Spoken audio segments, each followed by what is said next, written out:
Não sabeis vós que sois santuário de Deus, e que o Espírito de Deus habita em vós? Se alguém destruir o santuário de Deus, Deus o destruirá, porque sagrado é o santuário de Deus, que sois vós. 1 Coríntios 3:16 e 17. A última terça-feira foi marcada como o Dia Mundial de Prevenção ao Suicídio, uma campanha criada para que o tema seja debatido de tal forma que as pessoas com tendência ao autoextermínio sejam dissuadidas a desistir dos seus intentos. O suicídio está entre as 10 causadas de morte mais frequentes no mundo. Um relatório da Organização Mundial de Saúde, OMS, aponta que cerca de 800 mil pessoas se matam todos os anos. O suicídio é uma das grandes tragédias que afetam todas as camadas sociais, independentemente de sexo, profissão, idade ou religião. Alguns estudos associam o suicídio a distúrbios mentais, transtorno de personalidade, perdas, uso de drogas, opressão maligna, problemas financeiros, isolamento e depressão. Doença relacionada a 30% dos casos de morte de acordo com a OMS. Segundo estudos do Ministério da Saúde, somente no Brasil, 11 mil pessoas se suicidam a cada ano. O dado é triste e lastimável. Todavia, como cristãos, precisamos falar desse grave problema. Em todo o mundo, segundo a OMS, os casos de suicídio aumentaram cerca de 60% nos últimos 50 anos. Nenhum suicídio é permitido por Deus, todos eles são inspirados pelo diabo, que veio para matar, roubar e destruir. Portanto, o suicídio ainda é um grave pecado contra Deus. Apesar das causas psicológicas que ocasionam o suicídio, nada o justifica, pois não há circunstância alguma que possa levar alguém a tirar a própria vida, principalmente um cristão. É essencial que as pessoas que têm sofrimento mental recebam ajuda, tanto médica quanto espiritual. A vida aos olhos de Deus é muito preciosa e precisa ser cuidada, respeitada e valorizada. Deus achou que valíamos o sacrifício de Jesus, seu Filho unigênito, que derramou sua vida em nosso favor. Isso é a maior prova de que o Senhor nos ama e estava disposto a pagar o preço para que fossemos resgatados e para nos ter de volta aos seus braços. Você é obra de Deus, um tesouro valioso, por isso não pode destruir sua vida, pela qual o Senhor Jesus pagou um preço muito alto.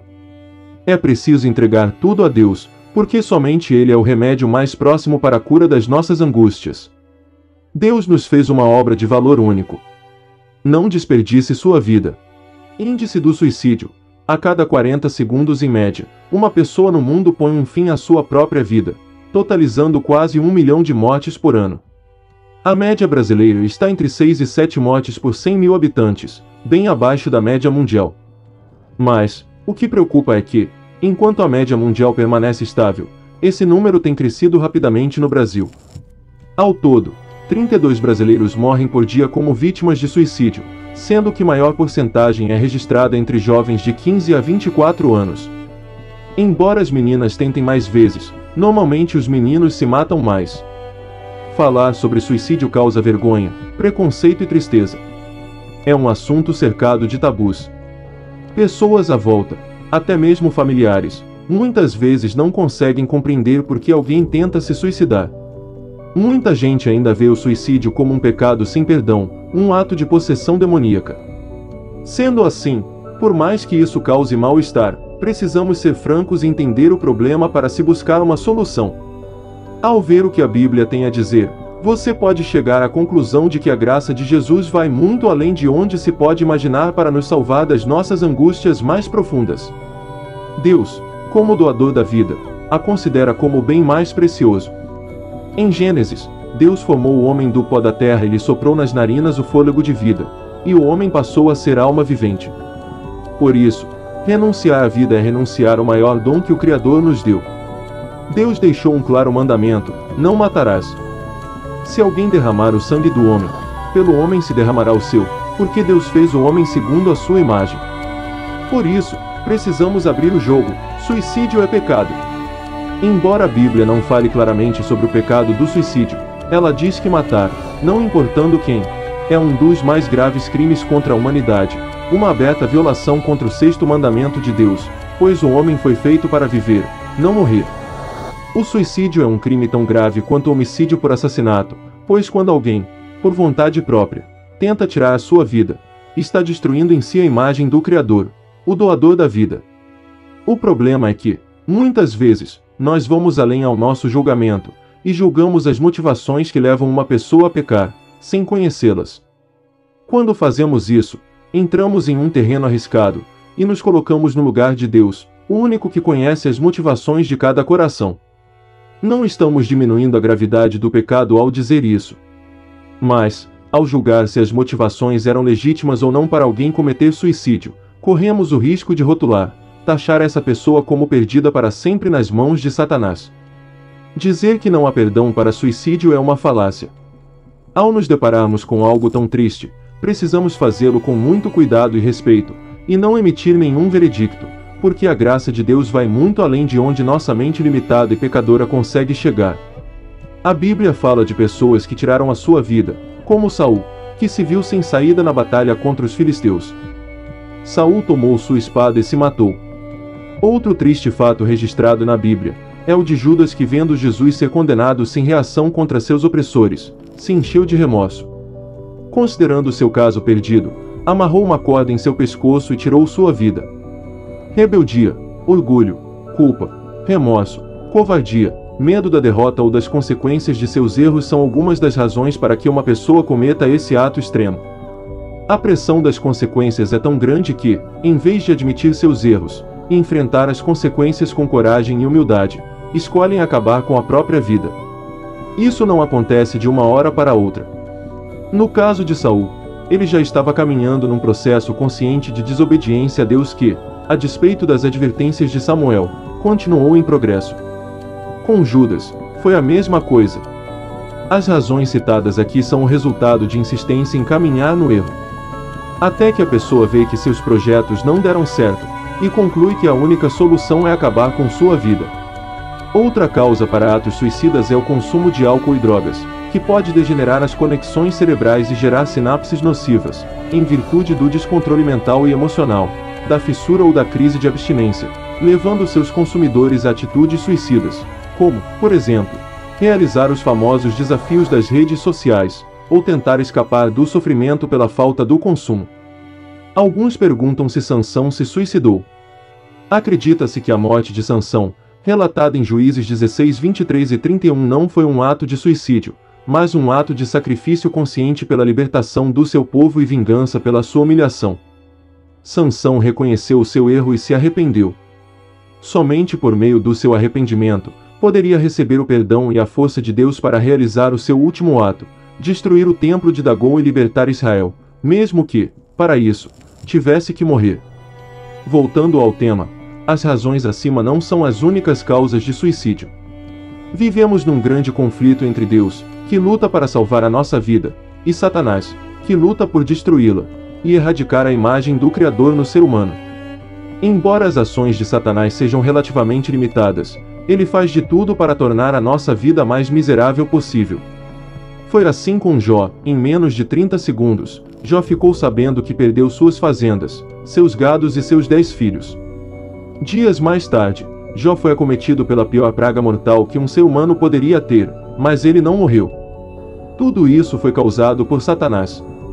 Mesmo que fosse o mais paciente dos homens, Jó teve profundos pensamentos suicidas. Por que não morri eu na madre? Por que não expirei ao sair dela? Por que já agora repousaria tranquilo, dormiria, e então, haveria para mim descanso? Jó só não tirou a sua vida embora quisesse, porque confiava que o seu Redentor vive e faria justiça por ele. Doenças, cobranças sociais, medo, ansiedade, inadimplência, fracasso, rejeição, humilhação, bullying, abusos, altos padrões de consumo, sucesso e beleza, relacionamentos e famílias destruídas são duras realidades de uma sociedade com padrões invertidos. É muito fácil se dar mal num mundo cruel como esse que vivemos, onde um quer devorar o outro. Embora Jó nunca tenha perdido sua confiança em Deus, ele se revoltou contra aquela situação e cobrou justiça de Deus. Toda essa pressão pode nos levar à depressão profunda. A Bíblia trata sobre a depressão, muito antes de ela ser catalogada dessa forma na Classificação Internacional de Doenças, CID. Diz que o coração alegre aformoseia o rosto, mas com a tristeza do coração o espírito se abate. O coração alegre é bom remédio, mas o espírito abatido faz secar os ossos. Portanto, vemos que a depressão, aqui chamada de espírito abatido, causa transtornos de humor e problemas psicossomáticos graves, como osteoporose, entre tantos outros. Por isso, antes de dizer que depressão é falta de Deus, entenda que essa é uma doença que pode se instalar gradualmente ou com rapidez na mente humana, dependendo da situação traumática que se sofre. Todos nós estamos sujeitos a isso. O próprio Jesus, não sendo pecador, teve profundos sentimentos depressivos por causa da angústia diante do maior sacrifício que um ser humano suportou, carregar a condenação dos pecados de toda a humanidade sobre si. A minha alma está profundamente triste até a morte. Sua depressão foi tão profunda que ele sofreu hematidrose, suou gotas de sangue. Por que estamos falando de depressão? Porque a depressão é a causa de 70% dos suicídios no mundo. A grande ironia sobre isso é que você não precisa estar passando por uma situação de crise na sua vida. Muitas vezes, você pode estar experimentando sucesso financeiro e vivendo em uma família estável. Pode ser que você esteja indo bem na faculdade. Mas, algum tipo de cobrança profissional, excesso de atividades, exposição prolongada às redes sociais e equipamentos eletrônicos, má alimentação, falta de exercícios e atividades ao ar livre podem causar depressão, que, se não for diagnosticada e tratada, pode levar a transtornos suicidas. Além de Jó, a Bíblia apresenta muitos outros casos de pessoas que tiveram pensamentos suicidas. Foi o caso de Moisés, um grande líder diante dos repetidos episódios de rebeldia do povo de Israel, de Elias, o maior profeta dos judeus, que sentiu uma estafa profunda após o conflito com Acabe e os profetas de Baal, Jonas, que estava profundamente magoado com o povo de Nínive e com Deus, pessoas que andavam com Deus, mas estavam tão cansados que preferiam que sua vida acabasse. Veja o caso de uma mulher de sucesso com um bom marido, mas que não conseguiu lidar com a cobrança do seu sucesso profissional. Chegou uma hora em que ela não queria mais sair da cama.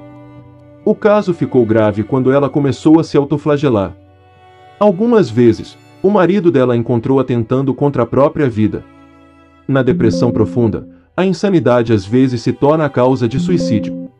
E uma boa mãe, com uma linda filha e um bom marido, morando num bom apartamento, carregava uma angústia tão profunda em seu coração que quando ela se deu conta, estava caída no jardim do seu condomínio, com vários ossos quebrados. Ela só se lembrava de uma luz, e caminhou para ela. Sem saber, pulou da janela da sala do seu apartamento no 3º andar.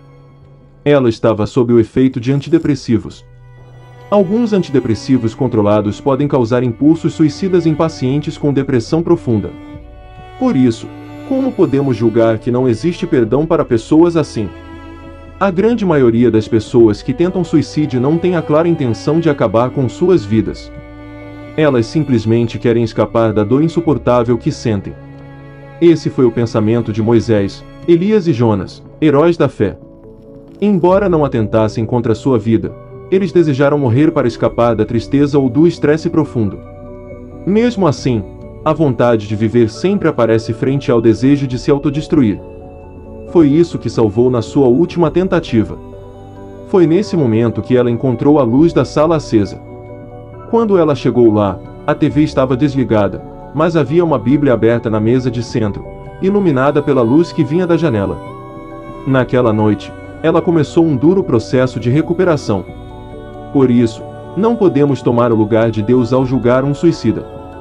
Por mais angustiados que fiquemos quando alguém próximo a nós tente ou cometa suicídio, precisou deixar o fardo de julgar se ele estará salvo ou perdido para Deus, senão, vamos ficar loucos. Mas, se você passa por isso, entenda uma coisa, Salomão diz que Deus trará a juízo todas as obras, até as que estão escondidas, quer sejam boas, quer sejam más. Lembre-se que o seu julgamento não é punitivo, mas retentivo. É claro que o suicídio é um pecado mortal, mas não podemos dizer que não há perdão para ele, porque cada caso é um caso específico, que será julgado por um Deus que é amor, que conhece todos os nossos pensamentos e que se interessa em salvar aquele que se havia perdido. Se você já tentou ou pensa em tirar a sua vida, pare agora. Não tenha vergonha de pedir ajuda. Abra o seu coração a um familiar, amigo confiável ou conselheiro. Você precisa realizar um tratamento médico com um profissional cristão. Há, sim, uma chance de restauração. Mas, se você conhece alguém que está passando por isso, não perca tempo. Pergunte: o que eu posso fazer para ajudar você? Assim, essa pessoa pode ter uma abertura para desabafar. Não se preocupe com o que você vai falar, apenas ouça atentamente o que seu amigo tem a dizer.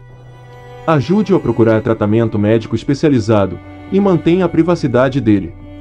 Esse foi o caso da família e do marido, que perceberam o que estava acontecendo e monitoraram a situação bem de perto. Há chance de restauração, mas as providências precisam ser tomadas. Duas coisas são imprescindíveis para viver: gratidão e bondade. Geralmente, quando estamos deprimidos, só olhamos para nossa aflição e nos esquecemos de olhar para Deus. Mas, quando você olhar para cima, você vai entender que o seu coração está batendo, você tem ar para respirar, água e pão, por mais escasso que pareça, e que você não está completamente sozinho, embora ache que está. Querido amigo, todo dia Deus lhe dá bênçãos, pequenos milagres, mesmo em meio à aflição. Será que esses não são motivos para agradecer? Além disso, quando você olhar para os lados, vai ver muita gente que precisa de ajuda. São sofredores, pobres, solitários em busca de um amigo como você, que entenda os seus problemas. Aventure-se a praticar a bondade e a cooperar com os outros em suas dores. O maior beneficiário é você, pois a gratidão e a bondade agradam a Deus e produzem neurotransmissores que estimulam emoções positivas no cérebro. Acredite, você é mais relevante do que imagina. Expressar a gratidão a Deus fazendo o bem aos outros é uma poderosa terapia para vencer a tristeza e reavivar o desejo de viver. Mas, amigo, embora a terapia, o exercício do otimismo, gratidão e boas ações sejam importantes, a cura está em Jesus Cristo. É com o estudo da Bíblia e joelho no chão, confissão aberta das suas angústias e pecados, súplica por perdão e poder para vencer essa tendência para o mal que temos dentro de nós que podemos ser vitoriosos. Não se esqueça de que Deus já sofreu o que você está sofrendo. Ele está ao seu lado no vale da sombra da morte e não vai deixar vir sobre você tentação mais forte do que você possa suportar. Ele vai dar forças para você resistir ao diabo. Portanto, apegue-se àquele que diz: meu filho, eu vim para que você tenha vida em abundância.